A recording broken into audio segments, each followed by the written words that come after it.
कहानी की शुरुआत होती है विशाल अंतरिक्ष में तैरते हुए एक्सेल्सियर नाम के एक बेहद आधुनिक स्टारशिप से। ये जहाज पृथ्वी से होमस्टेड 2 नाम के एक नए ग्रह की ओर बढ़ रहा है, जिसमें 5000 यात्री और चालक दल के सदस्य गहरी नींद यानी हाइबरनेशन में है। तभी एक जोरदार धमाका गलियारों में गूंजता है और जिम प्रेस्टन नाम के एक मैकेनिकल इंजीनियर के पॉड में लाइटें जल उठती हैं। जिम की आंखें धीरे धीरे खुलती हैं। उसे लगता है कि सफर पूरा हो गया है। एक होलोग्राफिक स्टीवर्डेस उसका स्वागत करती है और उसे बताती है कि 120 साल का सफर बस खत्म होने ही वाला है। जिम को अपनी नई दुनिया के सपने दिखाए जाते हैं। उसे शानदार कपड़े और उसका शिप कार्ड दिया जाता है। जिम खुशी खुशी अपने केबिन की ओर बढ़ता है, लेकिन जैसे जैसे वो खाली गलियारों और वीरान कैफेटेरिया से गुजरता है, उसके मन में बेचैनी बढ़ने लगती है। वो ओरिएंटेशन क्लास में पहुंचता है तो वहां 40 कुर्सियों के बीच वो अकेला बैठा होता है। जब वो स्क्रीन पर दिख रही इंस्ट्रक्टर से पूछता है कि बाकी सब कहाँ है, तो उसे एक ऐसा जवाब मिलता है जो उसके पैरों तले जमीन खिसका देता है। जहाज के ऑब्जर्वेटरी में पहुंचकर उसे पता चलता है कि वे अभी भी अंतरिक्ष के गहरे अंधेरे में है। जहाज को अपनी मंजिल तक पहुंचने में अभी भी 90 साल,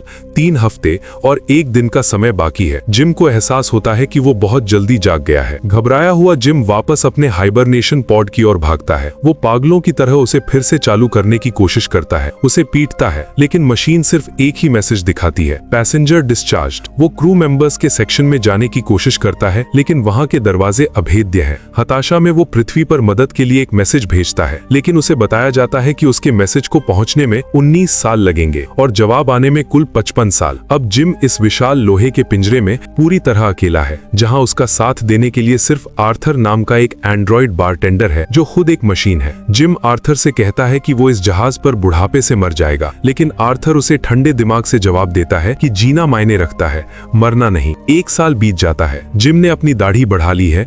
वो खुद को शराब और मनोरंजन में डुबाने की कोशिश करता है, लेकिन अकेलापन उसे अंदर से खा रहा है। तभी उसकी नजर एक सोई हुई खूबसूरत यात्री पर पड़ती है, जिसका नाम ऑरोरा है। वो उसे हर रोज देखने लगता है, उसके बारे में पढ़ता है और धीरे धीरे उसके प्रति आकर्षित होने लगता है। अब जिम के सामने एक भयानक धर्म संकट है। क्या वो इस घुटन भरी तन्हाई में अकेले मर जाए, या अपनी पसंद की इस लड़की को जगाकर उसकी जिंदगी भी हमेशा के लिए बर्बाद कर दे।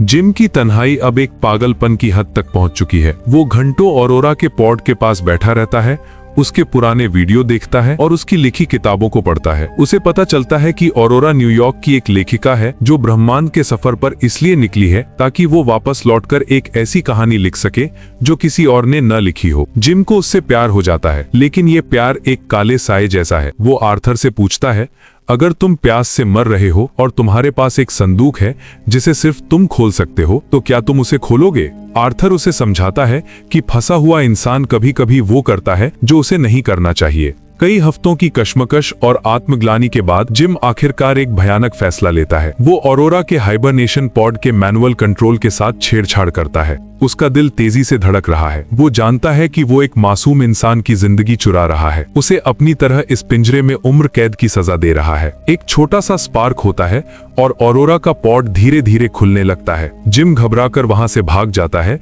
और छिपकर देखने लगता है। ऑरोरा जाग जाती है, बिल्कुल वैसे ही जैसे जिम जागा था, अकेली, भ्रमित और डरी हुई। जिम ऑरोरा के सामने ऐसे पेश आता है जैसे वो भी एक दुर्घटना का शिकार है। वो उसे बताता है कि वो खुद 1 साल से यहाँ अकेला है। ऑरोरा टूट जाती है, वो रोती है और अपनी किस्मत को कोसती है, लेकिन जिम उसे दिलासा देता है। वो उसके लिए खाना बनाता है, उसे जहाज के सबसे खूबसूरत नज़ारे दिखाता है और उसे ये महसूस करने नहीं देता कि उसका जागना कोई हादसा नहीं बल्कि एक सोची समझी साजिश थी। धीरे धीरे अंतरिक्ष की इस अनंत खामोशी में दोनों एक दूसरे के करीब आने लगते हैं। ऑरोरा को जिम में एक रक्षक और एक साथी दिखने लगता है। दोनों की जिंदगी अब एक खूबसूरत सपने जैसी लगने लगती है। वे आलीशान डिनर करते हैं, स्विमिंग पूल में वक्त बिताते हैं और रोबोटिक बार में आर्थर के साथ बातें करते हैं। ऑरोरा अपनी नई किताब लिखना शुरू करती है जिम के बारे में। वो कहती है कि शायद किस्मत ने उन्हें एक साथ रहने के लिए चुना है। जिम को अपनी गलती का पछतावा तो है, लेकिन ऑरोरा का साथ उसे इतना सुकून देता है कि वो सच को दबा देता है। वो उसे एक अंगूठी देने और प्रपोज करने का मन बना लेता है। उसे लगता है कि उसका गुनाह अब छिप चुका है।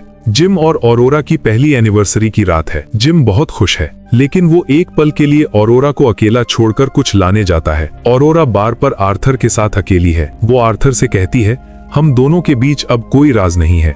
आर्थर, जो एक रोबोट है, और गोपनीयता की मानवीय पेचीदगियों को नहीं समझता, मुस्कुराते हुए कहता है, हाँ, जिम ने बहुत हिम्मत का काम किया था। ऑरोरा चौंक कर पूछती है, कैसी हिम्मत? और तब आर्थर वो सच उगल देता है जो जिम ने छिपाया था, कि जिम ने ही ऑरोरा का पॉड खोला था। ऑरोरा के पैरों तले जमीन खिसक जाती है। जिस इंसान को वो मसीहा समझ रही थी वही उसका गुनहगार निकला। जिम जब अंगूठी लेकर वापस आता है तो वो ऑरोरा की आंखों में प्यार नहीं बल्कि शुद्ध नफरत और दहशत देखता है। वो उसे छूने की कोशिश करता है लेकिन ऑरोरा चिल्लाते हुए पीछे हट जाता। जब जिम पागलों की तरह उसे समझाने की कोशिश करता है तो ऑरोरा का गुस्सा फूट पड़ता है। वो चिल्लाती है, तुमने मेरी जिंदगी छीन ली। वो जिम को एक रेपिस्ट और कातिल करार देती है क्योंकि जिम ने उसकी सहमति के बिना उसे इस मौत के पिंजरे में खींच लिया था। ऑरोरा अब जिम की शक्ल तक नहीं देखना चाहती। वो जिम से दूर जहाज के दूसरे कोने में रहने लगती है और जब कभी जिम उसके पास आने की कोशिश करता है वो उसे शारीरिक रूप से चोट पहुंचाने से भी पीछे नहीं हटती। जिम अब फिर से अकेला है, लेकिन इस बार का अकेलापन पहले से कहीं ज्यादा खौफनाक है क्योंकि उसे अपनी गलती का बोझ ढोना पड़ रहा है। वो ऑरोरा के लिए माफी के संदेश पूरे जहाज के कम्युनिकेशन सिस्टम पर छोड़ता है, लेकिन ऑरोरा उसे नजरअंदाज कर देती है। इसी बीच एक्सेल्सियर जहाज के साथ कुछ बहुत गलत होने लगता है। रोबोट्स खराब होने लगते हैं, ऑटोमेटिक दरवाजे अपने आप खुलने बंद होने लगते हैं और जहाज का मुख्य कंप्यूटर अजीबोगरीब चेतावनी देने लगता है। जिम को समझ आता है कि जिस बड़े उल्कापिंड से जहाज 1 साल पहले टकराया था उसने अंदरूनी सिस्टम को धीरे धीरे खोखला करना शुरू कर दिया है। अचानक एक दिन जहाज के गलियारे में एक अलार्म गूंजता है। जिम और ऑरोरा दोनों चौंक जाते हैं क्योंकि ये किसी के जागने का अलार्म है। वे भागते हुए कैफेटेरिया पहुंचते हैं और देखते हैं कि वहां एक आदमी खड़ा है। वो कोई पैसेंजर नहीं बल्कि जहाज का डेक ऑफिसर गस है। गस का हाइबरनेशन पॉड सिस्टम की खराबी की वजह से खुद ब खुद खुल गया है। गस को देखते ही ऑरोरा तुरंत उसे जिम के गुनाह के बारे में बताती है, लेकिन गस की हालत खुद बहुत खराब है। वो हाइबरनेशन सिकनेस का शिकार हो चुका है। गस अपनी ऑफिसर एक्सेस का इस्तेमाल करके जहाज के सिस्टम की जांच करता है। जो सच सामने आता है वो दहला देने वाला है। जहाज का मुख्य रिएक्टर फेल हो रहा है। वो उल्कापिंड जहाज की ढाल को पार करके सीधे इंजन के कंट्रोल रूम में जा घुसा था। गस कहता है, जहाज मर रहा है। अगर रिएक्टर को ठीक नहीं किया गया तो 5000 सोए हुए लोग कभी नहीं जागेंगे। वे अंतरिक्ष में ही राख बन जाएंगे। लेकिन गस की अपनी सेहत तेजी से गिर रही है। उसके शरीर के अंग काम करना बंद कर रहे हैं क्योंकि उसका पॉड उसे गलत तरीके से जगा चुका था। गस को अपनी मौत करीब दिखती है। वो जिम और ऑरोरा को अपना एडमिनिस्ट्रेटर बैंड या शिप कार्ड सौंप देता है जिससे वे जहाज के किसी भी हिस्से में जा सकते हैं। मरने से पहले वो उन दोनों का हाथ एक दूसरे के हाथ में देता है और कहता है, तुम्हें एक दूसरे की जरूरत पड़ेगी वरना ये जहाज और इसमें सोए लोग नहीं बचेंगे। गस की मौत के बाद जिम और ऑरोरा के पास शोक मनाने का समय भी नहीं है। पूरे जहाज में आग लगने लगती है और ग्रेविटी गुरुत्वाकर्षण फेल होने लगती है। एक ग्रेविटी फेल होते ही जहाज पर नर्क जैसा मंजर शुरू हो जाता है। ऑरोरा स्विमिंग पूल के उस विशाल पानी के बुलबुले में कैद है जो हवा में तैर रहा है। वो सतह तक पहुंचने की कोशिश करती है लेकिन सतह हर पल अपना आकार बदल रही है। वो डूब रही है लेकिन बिना गुरुत्वाकर्षण के वो पानी से बाहर नहीं निकल सकती। तभी जहाज का बैकअप सिस्टम ऑन होता है और ग्रेविटी वापस आती है। सारा पानी फर्श पर गिरता है और ऑरोरा को सांस लेने का मौका मिलता है। वो बाल बाल बची है लेकिन खतरा अभी टला नहीं है। जिम उसे सहारा देता है और इस मौत के करीब पहुंचने वाले अनुभव के बाद दोनों समझ जाते हैं कि अगर वे अब भी नहीं मिले तो जहाज का बचना नामुमकिन है। जिम और ऑरोरा गस के छोड़े हुए निर्देश और उसके एक्सेस कार्ड का इस्तेमाल कर जहाज के सबसे निचले हिस्से इंजन रूम में पहुंचते हैं। वहां का नजारा डरावना है। जो उल्कापिंड जहाज से टकराया था उसने कंप्यूटर प्रोसेसर की ढाल को छेद दिया था जिसकी वजह से जहाज का मुख्य कंप्यूटर पागल हो गया है। वो एक गलती को ठीक करने के चक्कर में 10 नई गलतियां कर रहा है। जिम को पता चलता है कि जहाज का फ्यूजन रिएक्टर ओवरहीट हो रहा है। अगर इसे तुरंत ठंडा नहीं किया गया तो ये एक छोटा सूरज बन जाएगा और एक्सेल्सियर को भाप बना देगा। रिएक्टर को ठंडा करने के लिए उसके वेंट को खोलना जरूरी है ताकि अतिरिक्त आग और गर्मी अंतरिक्ष में बाहर निकल सके। जिम कंट्रोल पैनल से इसे खोलने की कोशिश करता है लेकिन वेंट का दरवाजा जाम हो चुका है। एकमात्र तरीका यह है कि कोई बाहर जाकर मैनुअल तरीके से उस हैंडल को थामे रखे जब तक कि सारी गर्मी बाहर न निकल जाए। जिम समझ जाता है कि ये एक आत्मघाती मिशन है। वो ऑरोरा से कहता है, तुम्हें अंदर से लीवर खींचना होगा और मैं बाहर से वेंट पकड़ूंगा। ऑरोरा उसे रोकने की कोशिश करती है। वो उसे खोना नहीं चाहती, लेकिन उनके पास कोई और विकल्प नहीं है। जिम अपना स्पेस सूट पहनता है और जहाज के बाहर उस जानलेवा सन्नाटे में कदम रखता है। उसके हाथ में एक हीट शील्ड है। जैसे ही वो वेंट के पास पहुंचता है और उसे खोलता है, सूरज जैसी दहकती हुई आग का एक सैलाब बाहर निकलता है। जिम को उस आग की लपटों को अपनी ढाल से रोकना पड़ता है। अंदर से ऑरोरा रोते हुए उसे देख रही है। वो लीवर खींचती है और आग का दबाव जिम को अंतरिक्ष में पीछे धकेलने लगता है। जिम अपनी पूरी ताकत लगा देता है। वो जल रहा है, उसका सूट पिघल रहा है, लेकिन वो हैंडल नहीं छोड़ता। अचानक एक बहुत बड़ा धमाका होता है। रिएक्टर की सारी फालतू गर्मी बाहर निकल जाती है और जहाज का सिस्टम फिर से सामान्य होने लगता है। लेकिन इस धमाके के झटके से जिम का सुरक्षा रस्सा टूट जाता है। जिम अंतरिक्ष की अनंत गहराइयों में बहने लगता है। उसके सूट में ऑक्सीजन खत्म हो रही है और वो बेहोश हो रहा है। ऑरोरा ये सब देख रही है। वो बिना सोचे समझे अपना सूट पहनती है और जिम को बचाने के लिए अंतरिक्ष में छलांग लगा देती है। ये एक ऐसा पल है जहां नफरत खत्म हो चुकी है, सिर्फ प्यार और उसे बचाने की तड़प बची है। ऑरोरा किसी तरह जिम को वापस जहाज के अंदर खींच लाती है, लेकिन जिम की सांसें रुक चुकी हैं। वो उसे ऑटोडॉक नाम की मेडिकल मशीन में डालती है, लेकिन मशीन उसे मृत घोषित कर देती है। ऑरोरा पागलों की तरह मशीन को हर तरह की कमांड देती है, शॉक, इंजेक्शन, CPR।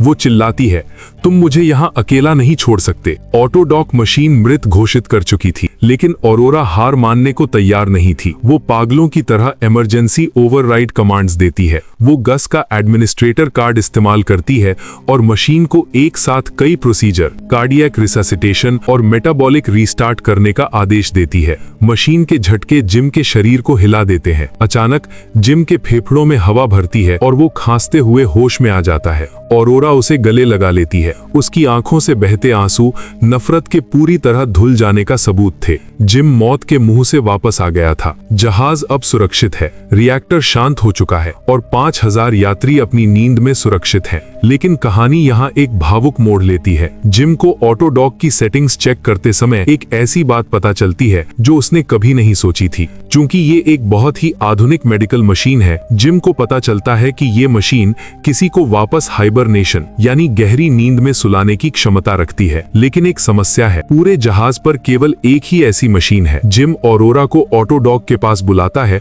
और उसे ये सच बताता है। वो कहता है, तुम वापस सो सकती हो, तुम अपनी मंजिल होमस्टेड 2 तक पहुंच सकती हो और अपनी किताब लिख सकती हो। ये जिम का अपनी गलती सुधारने का आखिरी और सबसे बड़ा मौका था। वो ऑरोरा को उसकी छीनी हुई जिंदगी वापस लौटाने के लिए तैयार था, भले ही इसका मतलब ये था कि जिम को अगले 80 साल फिर से उसी अकेलेपन में गुजारने होंगे और वहीं मरना होगा। वो ऑरोरा को वो मौका देता है जो उसने 1 साल पहले उससे छीन लिया था। ऑरोरा उस ऑटोडॉक मशीन को देखती है, वो मशीन जो उसे उसकी पुरानी जिंदगी, उसके सपनों और उसके भविष्य की ओर ले जा सकती है। लेकिन फिर वो जिम की ओर देखती है। उसे वो सब याद आता है जो उन्होंने पिछले 2 सालों में झेला था। उसे जिम का वो त्याग याद आता है जब उसने अपनी जान की बाजी लगाकर जहाज को बचाया था। ऑरोरा समझ जाती है कि जिंदगी केवल एक मंजिल पर पहुंचने का नाम नहीं है, बल्कि उस इंसान के साथ रहने का नाम है जिससे आप प्यार करते हैं। वो वापस सोने से इनकार कर देती है। वो जिम के साथ इसी जहाज पर बूढ़ा होना चुनती है। समय तेजी से आगे बढ़ता है। 88 साल बीत जाते हैं। एक्सेल्सियर जहाज आखिरकार अपनी मंजिल होमस्टेड 2 के करीब पहुंचता है। चालक दल के सदस्य जागना शुरू करते हैं। जब वे अपने केबिन से बाहर निकलकर जहाज के मुख्य ग्रैंड कॉन्कोर्स में पहुंचते हैं तो उनकी आंखें फटी की फटी रह जाती हैं। वो लोहे और कांच का बना ठंडा जहाज अब एक जंगल जैसा दिखता था। वहां चिड़ियां चहचहा रही थी, झरने बह रहे थे और एक विशाल ओक का पेड़ छत को छू रहा था। चालक दल को वहां एक हाथ से लिखी किताब मिलती है जिसे ऑरोरा ने लिखा था। उस किताब में उनकी पूरी जिंदगी की कहानी थी, उनका संघर्ष, उनका प्यार और ये संदेश कि इंसान को खुश रहने के लिए किसी नए ग्रह की नहीं बल्कि एक दूसरे के साथ की जरूरत होती है। अंत में हम देखते हैं कि जिम और ऑरोरा अब इस दुनिया में नहीं है, लेकिन उन्होंने उस बेजान मशीन को एक घर बना दिया था। उनकी कहानी उन 5000 लोगों के लिए एक विरासत बन गई थी जो एक नई दुनिया में कदम रखने जा रहे थे।